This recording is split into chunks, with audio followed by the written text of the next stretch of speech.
Among the many hero archetypes in gaming, the tank is one of the most recognizable. They're the big dude, the one with a lot of HP and resistances, the team's frontline protector, and the one that's frustrating the enemy team, making them wonder how the hell are they supposed to kill that thing. But what really is a tank? What does a tank typically do in an online game? And how do different games from different genres interpret what a tank is supposed to be? This is Hero Archetypes Explained, a series where we take a closer look at some of the most prominent character archetypes in modern PvP games. Here, we discuss how these character archetypes are designed, how they function, and how they're balanced using some of the most prolific examples across online games, or at least the ones that I play. In this episode, we'll be diving into the world of tanks, no not that one, as we discuss some of online gaming's favorite beefy frontliners. The term tank finds its origins in MMOs, where player parties would raid PvE dungeons, and the tank had the job of aggroing the enemy AI to avoid their damage being spilled out to the squishy DPSs. But in modern PvP gaming, everybody knows that the high value targets are the ones that are squishy and in the back, so the tank role that forces aggro doesn't exist anymore. But the term stuck around and has evolved in meaning. The word tank can now mean any of the following: a frontliner with a lot of HP that takes the heat off of the squishier backline characters, diver that gets into the enemy team and starts teamfights and engagements, or any character at all with a lot of HP and resistances. Typically though, tanks will have very specific roles that you may or may not be expected to follow, depending on what online game you're playing. Here are the typical roles for a tank character in most online PvP games. Number 1. Protect/peel for teammates. As a tank, you're the team's shield. One of your main jobs is to ensure that your team's key players aren't instantly deleted before the start of a fight. Many tanks in online games tend to have some form of peel built into their kits. These are defensive utility tools that help the tank or his teammates stay alive. Some examples of peel tools that tanks tend to have are personal or shared shields, barriers, hooks, and sometimes ungodly amounts of raw damage. And speaking of damage, another role that a tank has is to, number 2, mitigate damage. Somewhat related to the previous role is to mitigate damage taken to other members of the team and to the tank himself. In a PvP setting, there are bound to be players on the enemy team that have characters that deal massive damage. Tanks usually have some type of means to minimize the amount of damage that they or their teammates take. And there are two kinds of damage mitigation: innate and active. Having innate mitigation means that your character is naturally tanky. They don't need to press a button to activate an ability that helps them tank damage, they simply do. It usually means that they have more base HP or stats, or they have some sort of passive ability that increases their tanking prowess. One example of a character with innate damage mitigation is Malphite from League of Legends. Not only does he have a passive that gives him a personal shield to block extra incoming damage, but he also gains free bonus armor from one of his abilities, and this bonus armor is tripled when his passive shield is up. Malphite is a physical damage sponge on his own. He doesn't have to do anything to activate his tank mode. It's always on. Active mitigation, on the other hand, means that your character's tankiness comes from an ability that you have to activate if you want to mitigate the damage. Zarya from Overwatch is a really good example of a tank with active mitigation. She has to manually create a protective bubble around herself or a teammate. She can do this proactively, spamming her bubbles to teammates who are constantly under fire or herself, or she can use them reactively to save teammates who are at risk of dying to a powerful ability. A well-timed bubble can save a life and turn the tides of a fight, but if she gets greedy and waits too long before popping her bubble, the teammate will already be dead and she'll get a report. Both kinds of tankiness have their fair share of pros and cons. The main pro of innate mitigation being that you can't get caught by surprise and instantly bursted or CC'd before you can enter tank mode or something, with the main con being that innate mitigation tends to be weaker in comparison to active mitigation tools. But whether you're passively or actively blocking damage, you want to make sure that you're doing this next job as well. Number 3, draw aggro. An important aspect of a tank character is that it has to be something that cannot simply be ignored. This is because in online PvP games, there is no enemy AI that will attack the nearest character. Instead, the modern tank needs to give the enemy players a reason to deal with you before getting to the priority targets. Otherwise, you're just a stat stick that enemy players can simply ignore. For example, Dota 2's Bristleback by design is just some really angry guy. That's actually in his lore. He runs at you and hits you kinda hard. However, he also has an AoE damage ability that stacks in damage with every use. Ignoring him for too long will mean that he gets to stack damage over and over again for free. And then your team is just dead before you even realize it. However, focusing him down is hard because of his innate damage mitigation passive, meaning it'll take time to deal with him. time that the enemy team can then use to get free damage on your own team. In League of Legends, you can try to ignore Ornn, but he'll just stun you with his massive amounts of CC, and if you get too close, he'll actually just 100-0 you from full health as a tank, because Riot Games. And in Overwatch, you can try to ignore D.Va when she's out of her mech form because she doesn't hurt that much anyway, but you'll be punished because it's only a matter of time before she goes back to going full Gurren Lagann on your ass. This is what makes a good tank a nightmare to deal with. The dilemma of whether to focus down the tank in front of you, who is causing mayhem and being a general nuisance, or the backliners who are much easier to kill, but you can't get to because of the hulking wall of flesh and iron right up in your grill. Which leads me to the last typical role of a tank. Number 4, space creation / space denial. As the team's tank, you likely also function as the team's front line and first line of defense, or offense. This means you're effectively creating spaces where the enemy can't play. Most of the time, it means that you're acting as a wall of stats, denying your enemies direct access to your backline. Many tanks across different online games also suffer from an innate lack of range, but should you get too close, or should they get on top of you somehow, they usually have some way of punishing it. Tanks typically have stuns and damaging abilities that can often lead to your death should you make the mistake of coming within their effective range, thus creating safe zones for your teammates while denying space from your enemies. How much space you create and deny depends on what tank you're playing, and we have seen all kinds of unique takes on the tank archetype across online gaming. In fact, we have so many examples of archetypes that a lot of tank characters that have been introduced over the years can fall under 2, 3, or even 4 of these archetypes at the same time. But let's get into some of the most prominent ones, such as the damage tank is actually the closest to what a tank is supposed to be. Going with their real-life definitions, tanks are these massive hulks of steel that have some sort of weapon attached to them, allowing them to not only be bullet sponges and act as cover for infantry, but also dish out some serious damage. And this is the case for damage tanks in online gaming. They're these stalwart damage sponges that protect your team by eliminating the threat of the enemy entirely. I mean, the best form of damage mitigation is prevention, right?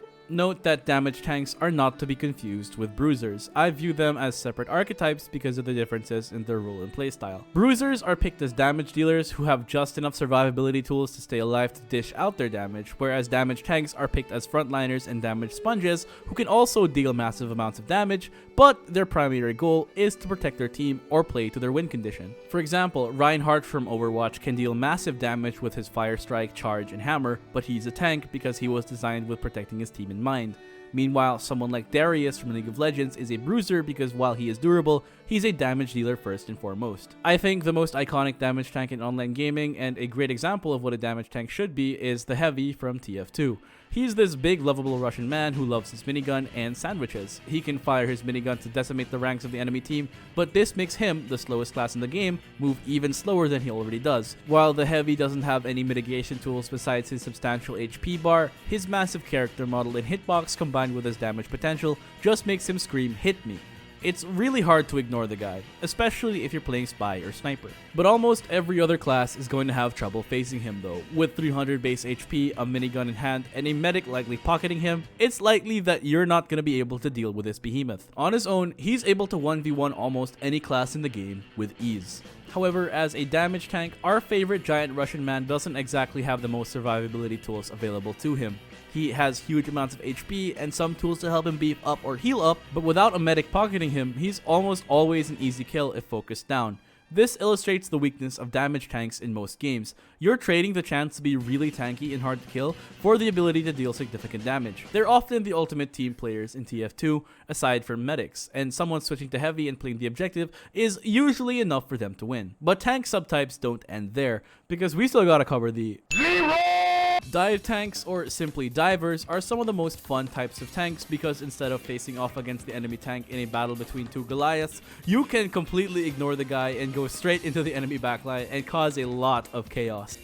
Dive tanks are a special crossbreed between having the health bar and resistances of a tank while having the damage potential and mobility of an assassin. Their game plan is deceptively simple. Get in, disrupt the backline, and get out, either through your mobility tool, which has come off cooldown, or by deleting everyone else's HP bars before they can delete yours. By getting right into the enemy's face, you're also creating an opening for your team. In objective-based games, the diver may have tools to force an opponent off a heavily guarded objective, creating space and giving his team room to operate. Dive tanks can also serve as hard engage or initiation for their team. By jumping in with a massive HP bar and damage and lockdown, they're allowing their team to follow up. This means that despite the crackhead Oonga Boonga playstyle, there's a bit of nuance to playing a dive tank because it requires you to coordinate with your teammates. Overwatch's Winston is the most iconic example for a dive tank. He jumps in, drops his bubble to isolate his targets, starts shocking dudes with his electro gun, and jumps back out before the enemy can react. He can also just go monkey mode and start throwing hands, knocking the enemy team around and being a huge disruption to their general game plan. His bubble, while being a barrier, also functions as a form of pseudo crowd control. When you trap someone in your bubble, you're isolating them from the rest of their team and preventing them from intervening, while at the same time preventing the person trapped in the bubble from impacting anything outside. He also clearly exhibits the weakness of dive tanks, lacking burst damage and defensive utility, and requiring good team coordination to get the most value.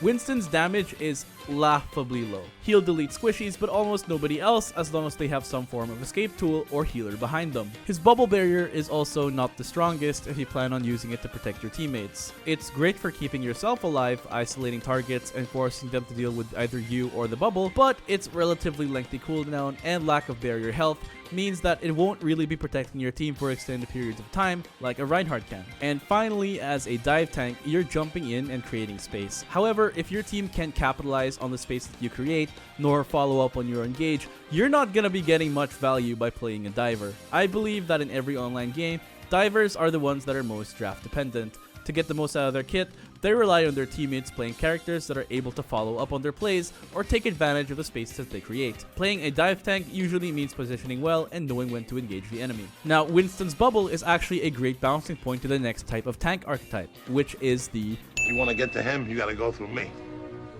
And me. You know how at the start of the video I mentioned that there's passive mitigation and active mitigation? Barrier tanks mostly have the latter.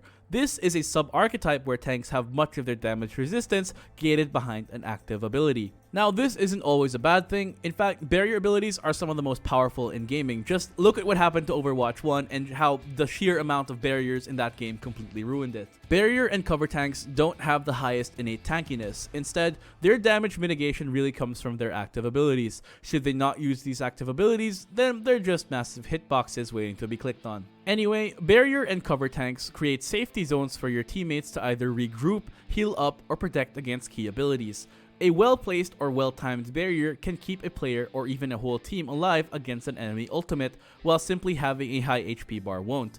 Thus, these tanks can also be used as effective counters against characters who are reliant on key cooldowns. Now, for the purpose of this video, barriers and cover aren't the same thing. Barriers are walls that block incoming damage but not outgoing damage. Think of it as a one-way wall for projectiles. If it blocks both incoming and outgoing damage, it is no longer a barrier, but instead cover. Are you getting all this? The fundamental difference completely changes how these abilities are used. Barriers create zones of safety that can be fired out of, effectively making one-way murder windows, while cover abilities tend to be significantly more durable, allowing teammates to regroup rather than keep the fight going. Winston also falls under this category because of his bubble barrier, but Reinhardt, Zarya, and Sigma, all of whom also come from Overwatch, fit into the barrier tank archetype as well.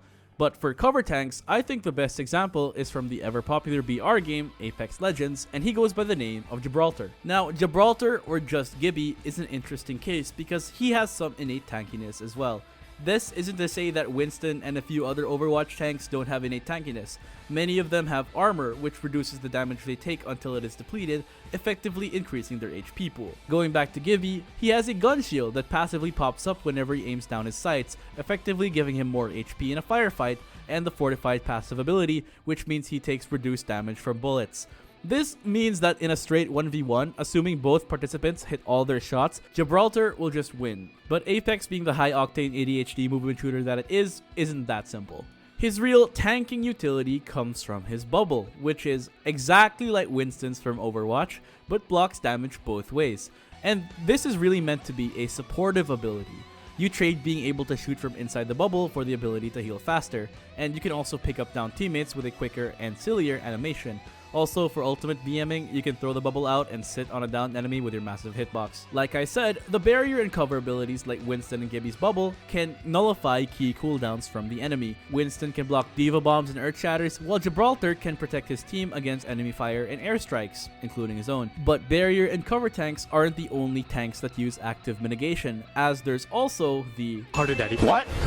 This is the brain-dead cousin of the barrier and cover tank. As mentioned, they also rely on their active abilities to mitigate damage, but instead of creating safe zones for his team with deployable barriers, he kinda just presses a button and becomes a damage sponge and goes in and does Oonga Boonga things. The sponge tank just has to press a button or two and then gets a steroid boost to their defensive numbers. Usually this means getting a huge amount of health, stronger resistances, or just straight up reduces all incoming damage taken. Now, like I said earlier, a tank that doesn't have a reason to be focused down is utterly useless. So sponge tanks usually deal absurd amounts of damage, have insane amounts of disruption and control with knockback and crowd control abilities, or just straight up force you to attack them. It's simple design, but hey, it works. Sponge tanks are a lot more present in MOBA games than in shooters, just because having an enemy take less damage from bullets in a straight firefight is simply unfair. Alistair from League of Legends is a prime example of a sponge tank, as his ultimate is literally just a damage reduction tool and he's very disruptive with the CC, but for this example, I want to go with Rammus. Rammus is a simple little dude. He curls up into a ball and rams into enemy champions, then he gets down on all fours and turns on spiky mode, increasing his already strong defenses and damaging enemies that attack him. He also has the ability to taunt an enemy, then hit him with a good ol' "why you hitting yourself?"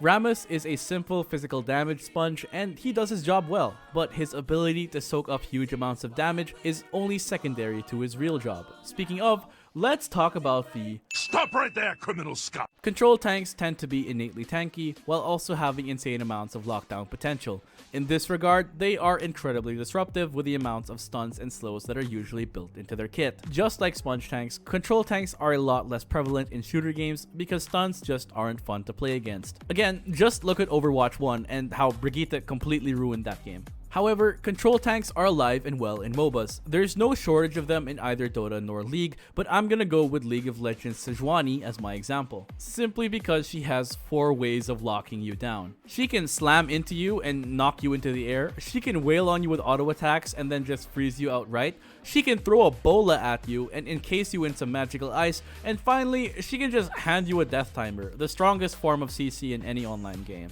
And on top of all of that, she's incredibly tanky. This of course comes at the cost of her sustained DPS.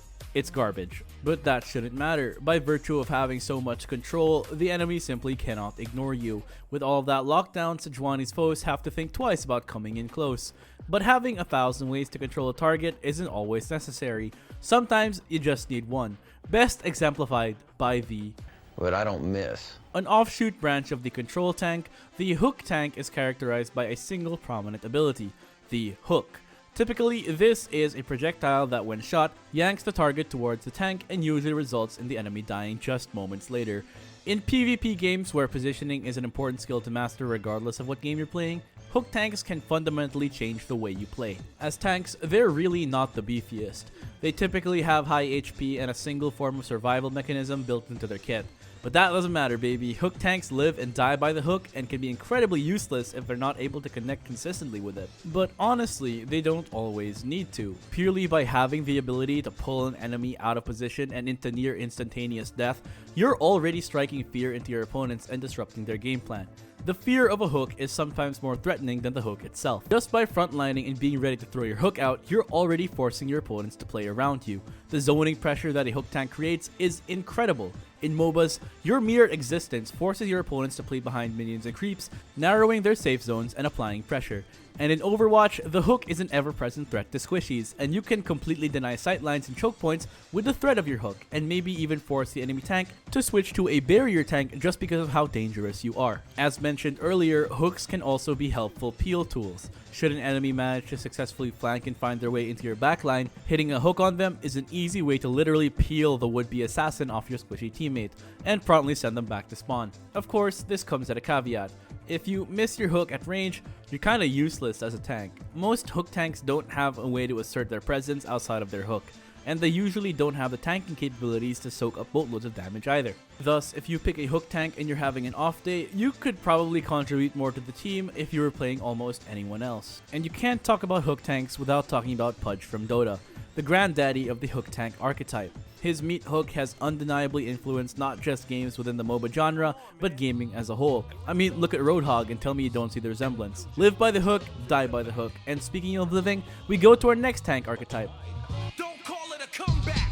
Sustained tanks are kind of like sponge tanks, but instead of surviving purely through absurd amounts of resistances, their durability comes from their insane self-healing. This allows them to sustain themselves throughout extended engagements. Unlike sponge tanks, whose abilities tend to come with a timer, sustained tanks can feel like they never run out of gas. A really strong example of a sustained tank is Bristleback, also from Dota, who, when combined with certain items, can become an unkillable nightmare to deal with because not only does he have innate damage reduction from his passive, but he can also heal off of the stacking damage that he does.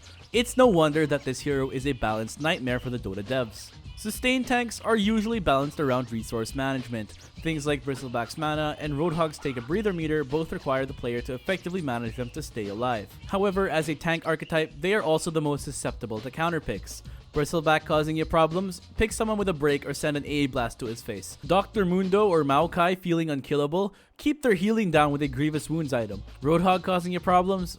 Chuck a nade at him. And that's about it for tank archetypes. Now, you might have noticed that some archetypes have more of a presence in some genres than others. That's because tanks, while having the same roles across gaming, tend to play differently depending on what genre or game you're playing. In MOBAs, tanks are your beefy frontliners, but in this genre, they have a lot more options because MOBAs have means of augmenting a tank's capabilities. In League of Legends, tanks have access to items to augment their tanking abilities, making them harder to kill and allowing them to adapt to the enemy lineup as well as increasing their damage output. They also have summoner spells, giving them increased mobility, global presence, or an aggression tool. Malphite, for example, is a tank that scales off of his resistance against physical damage, but some games, he doesn't need to be building so much armor. He can build other resistances, more HP, and even damage if the game calls for it. And that's just the flexibility that items provide. In Heroes of the Storm, heroes have access to talent trees that can further enhance their gameplay and customize their game plan based on the enemies that they'll be facing. In Dota, you have access to both items and talent trees as means of augmenting your tank based on the enemy lineup and can sometimes completely change the way that your character plays. For example, Axe on his own is a simple frontline sponge tank that prevents enemies from diving his backline. But with an item called Blink Dagger, Axe then becomes a diver. This is important because a key component of MOBAs is that there's no means of repicking, so items and talents are there to help you adapt to an enemy lineup that may have counterpicked you, making your game playable at the very least. Remember, MOBA matches last much longer than any other online games. You don't want to spend 30 plus minutes of your life suffering just because you got completely counterpicked. But generally, you're not going to be topping the damage charts in a MOBA as a tank. You're there to enable the rest of your team through your crowd control and space taking abilities. Of course, this depends on the match and your choice of hero, but your role as a tank in a MOBA is mainly that of an enabler rather than a hard carry. And if you somehow do find yourself on top of the damage charts, your team should be ashamed of themselves. Tanks in Overwatch are goddamn juggernauts. It's like you're playing a power fantasy when you're steamrolling as Rain or just a nuisance as Wrecking Ball.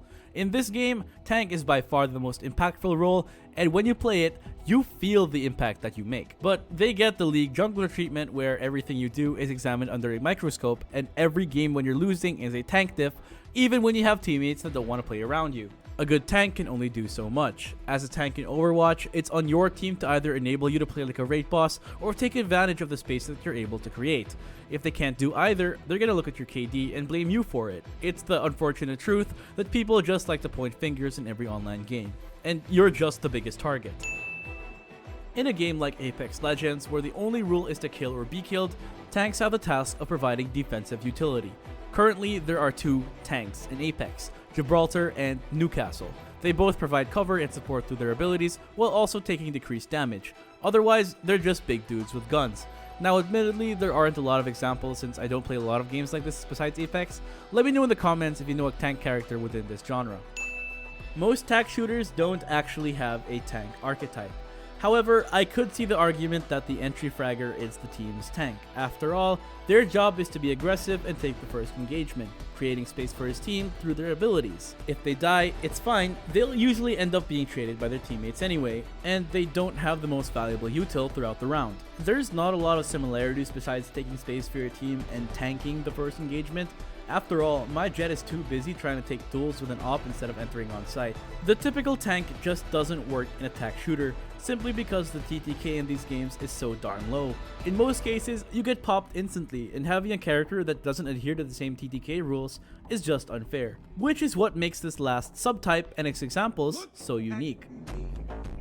Stall tanks don't exist in every game, but they do exist in games that have a timer element to them. Their game plan is unique among online games in the sense that they use their incredible durability to waste the opponent's time and play to their win condition. Now, Valorant and CS2 don't have stall tanks, but Rainbow Six, another game in the attack shooter genre, does. This is Montaña, or just Monty, and instead of a rifle or submachine gun like most other ops in the game, he has a big ass bulletproof shield that covers the front of his entire body. This pretty much renders him immune to all damage directly from the front. But in a game like Siege, this is a double-edged sword, or shield? Yeah, he's pretty much the best entry in the game, assuming your team drones for you just because he clears so much space for free. But he's just a guy with a shield, right? You can just ignore him, can't you? Unfortunately, that's not the case. Remember, Siege's defining mechanic is one-shot headshots. He doesn't need an AK or a Vandal to one-tap you. He just needs you to look away for just a moment as he pulls out his little pistol and plops you in the head. To top it all off, he functions as a mobile cover tank too. Teammates can just hide behind him and swing off of him for free picks. But those are just cherries on top. The real threat that Monty provides is time wasting. To try and deal with a Monty, you have to send two people at him, one to stare him down and the other to flank him.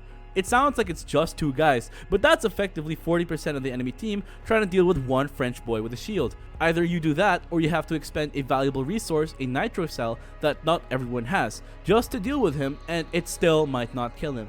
And if he manages to get the plant off and you're in a 1v1 situation, it's just a free win for him in 99% of matches. He's by no means a traditional tank, but he does everything that a tank does, and goddamn, he does it well. He typically enters for his team, effectively protecting everyone behind him. He takes 0 damage from frontal attacks, thus you'll need an alternate angle to work. He commands so much attention that you need to account for him, and he's like the best space taker in Siege, aside from Blitz, who is also a shield operator. Montaña wastes so much time because of his shield, and for many players, no other character is as frustrating to deal with as him. So it's no wonder that out of all the attackers in the game, he's one of the most banned in ranked matches.